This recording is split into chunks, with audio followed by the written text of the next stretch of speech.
Le témoin du jour.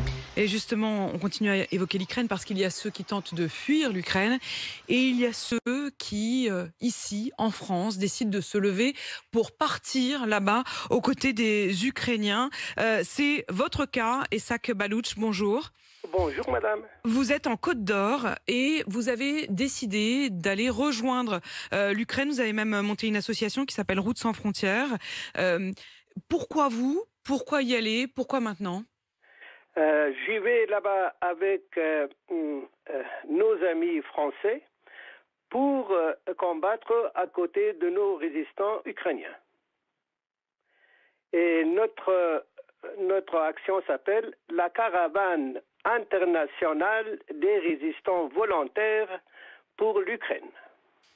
Ça vous est déjà arrivé de prendre les armes comme ça pour d'autres pays? Oui, j'ai pris des armes contre l'armée rouge en 1980 jusqu'à 1989 avec commandant Massoud.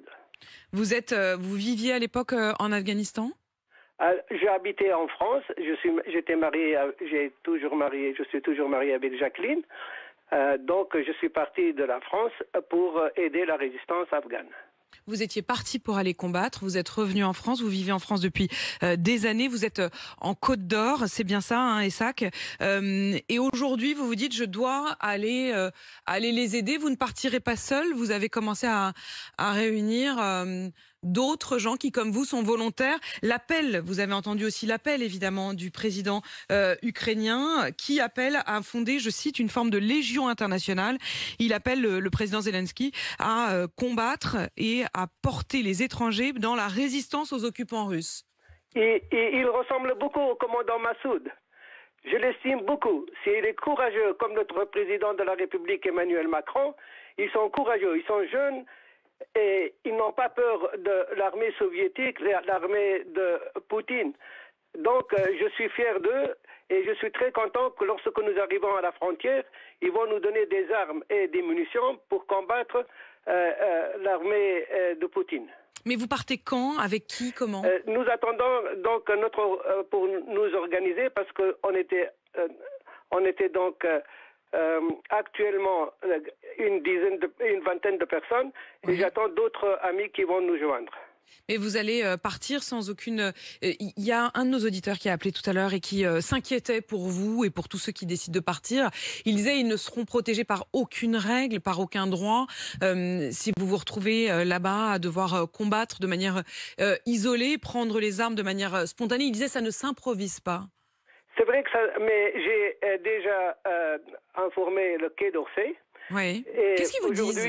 Aujourd'hui, donc, j'appelle M. Brice Blondel, qui est chef de cabinet de M. le Président de la République, et que j'ai eu donc plusieurs correspondances avec lui, et qu'il m'a répondu, signé par lui-même, et que je vais l'informer de mon action pour les résistants ukrainiens. Mais ils vous disent quoi? Ils vous disent si vous y allez, c'est à vos risques et périls, ou est-ce qu'ils vous encouragent? Qu'est-ce qu'ils vous disent exactement?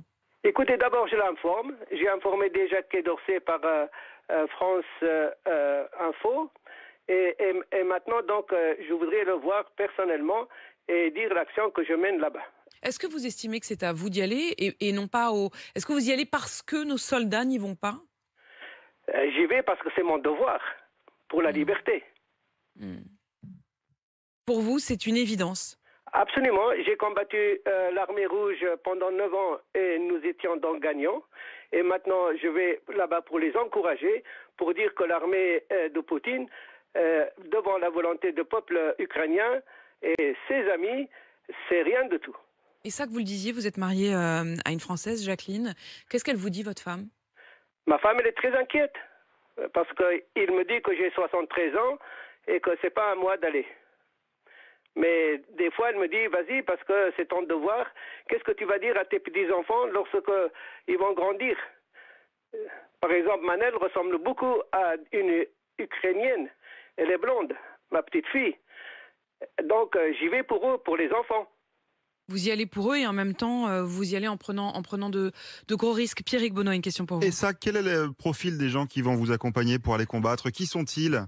Actuellement, nous avons donc des Français qui nous joignent. Ils ont 22 ans, 25 ans, 30 ans, 35 ans, 47 ans. Ils sont médecins, ouvriers, maçons, 2 paysans. Donc il y a de tout, c'est des Français de souche. Prenez soin de vous, Essak Baloutch. Est-ce que je peux vous demander, s'il vous plaît, d'écouter cette chanson? Allez-y. Je vous écoute, Essak. Voilà, donc je le mets en route. Allez-y.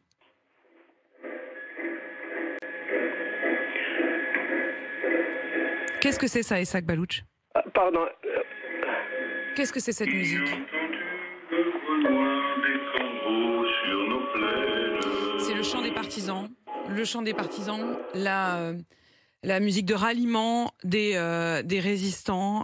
Essak Baloutch, c'est ça que vous vouliez nous faire entendre. Je crois que la liaison s'est arrêtée, mais on a bien entendu. Et ça, qu'en tout cas, pour vous, c'est donc la même filiation. J'imagine que c'est ce que vous vouliez nous dire en nous faisant écouter ce chant des partisans qui est la chanson des résistants. Évidemment, une filiation donc de la même forme de résistance. Et ça qu'on l'entend, et on entend évidemment ces Français. On a entendu Bruno hier qui jamais n'avait pris les armes et qui soudain se sentait appelé. Vous nous dites qu'il y a avec vous des médecins, des ouvriers qui veulent partir en Ukraine. N'hésitez pas, on en débat tous ensemble, évidemment. On en débat ce matin. Ceux qui veulent partir, est-ce que vous estimez que c'est leur rôle? Est-ce qu'au contraire, vous considérez que c'est une folie? Un sondage Elab pour BFM TV et RMC vient de tomber, disant que seuls 8% des Français estiment que l'armée française devrait aller combattre en Ukraine. Est-ce votre cas? Vous nous appelez au 32-16. Essak Baloutch, en tout cas, prenez grand soin de vous. Il est 7h22.